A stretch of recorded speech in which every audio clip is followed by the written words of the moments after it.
Hi everybody, welcome for showing up. I was asked to speak on the topic of how incestuous our government is with Monsanto.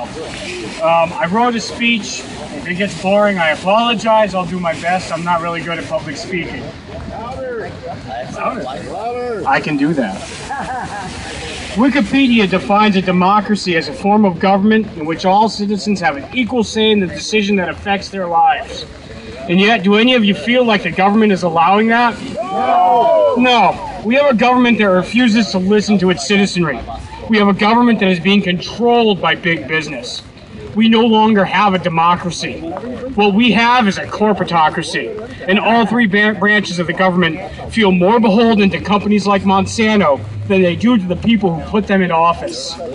When you have a Supreme Court justice that used to work as a lawyer for Monsanto, a Supreme Court justice that gets to vote on his former employer's cases in court without recusing himself despite the clear conflict of interest, when you have a Supreme Court Justice, Clarence Thomas, writing the majority opinion in the case that allows genetically modified seeds to be patented, well, that's not just a conflict of interest, that's letting the fox run in the henhouse. Yeah.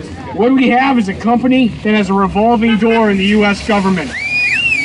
Former Monsanto employees have for decades filled crucial government roles that have allowed the company's products to go without the proper level of checks and balances.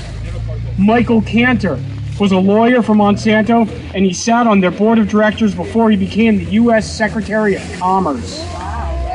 Linda Fisher was deputy administrator for the EPA before she became vice president for government affairs at Monsanto. Toby Moffett. Hello.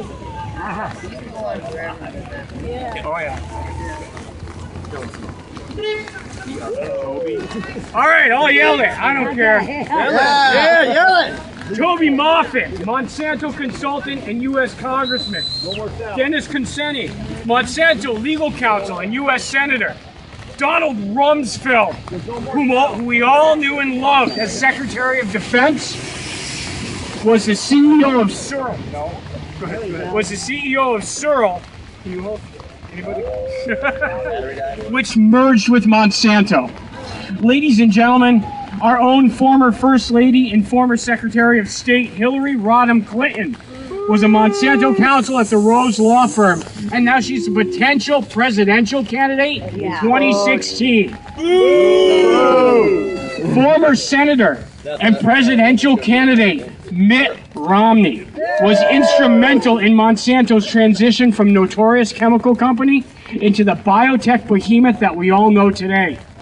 This is speculation, but do you suppose that Mitt Romney would have forgotten about the millions of dollars he received from Monsanto's CEO, John Hanley, to start Bain Capital and Bain & Company? Do you suppose for a minute that his executive decisions would have put aside his decades-long relationship with Monsanto in favor of we the people? Or do you suppose his decisions as the president of the U.S. would have benefited his old comrades and stockholders?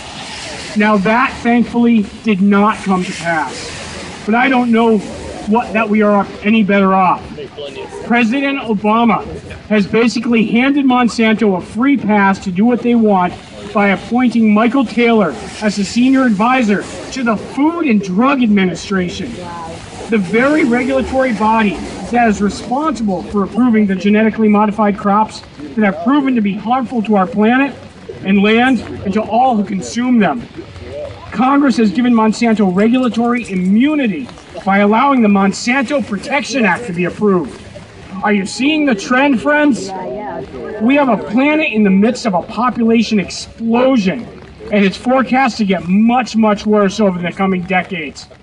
Monsanto tells us that their products are a step towards feeding the global populace, despite more and more studies that show their products are not safe at all. They have so much influence that our government feels more beholden to Monsanto's best interests and not ours.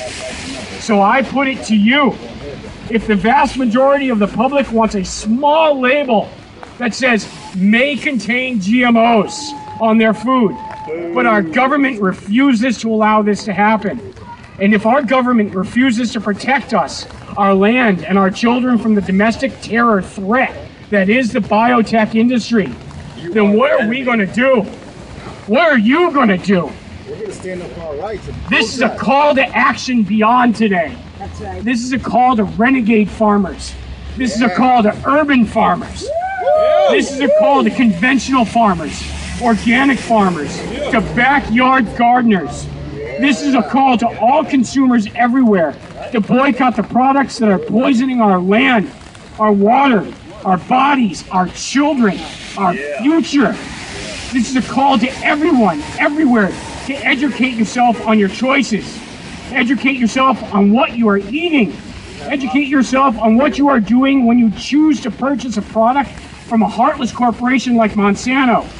Educate yourself on what you can do to take the power back from those who are using it against you and put it back in the hands of we the people. That's right. This is a march against Monsanto. But this is really a call to wake up, stand up, put aside your apathy, and do what you know is right. Not what is easy, but what is right. Thank you. Yeah.